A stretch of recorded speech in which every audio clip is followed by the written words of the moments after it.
A federal judge late Thursday denied Roger Stone's bid for a retrial, ruling the jury forewoman was not biased nor did she act inappropriately against the longtime GOP operative.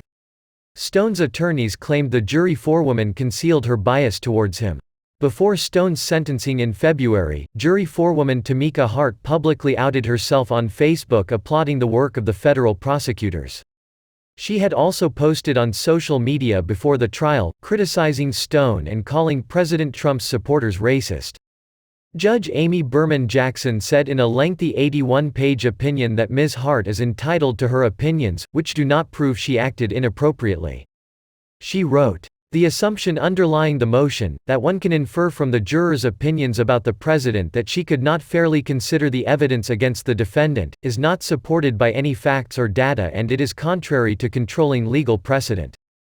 The motion is a tower of indignation, but at the end of the day there is very little substance holding it up."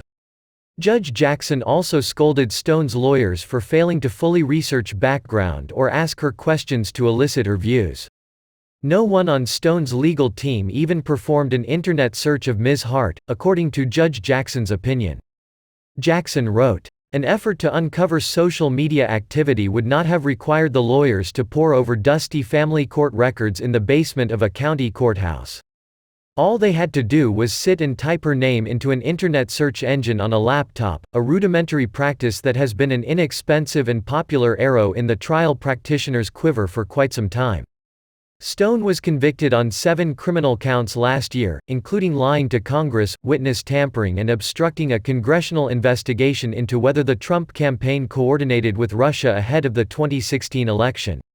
He was sentenced to more than 3 years in prison and a $20,000 fine.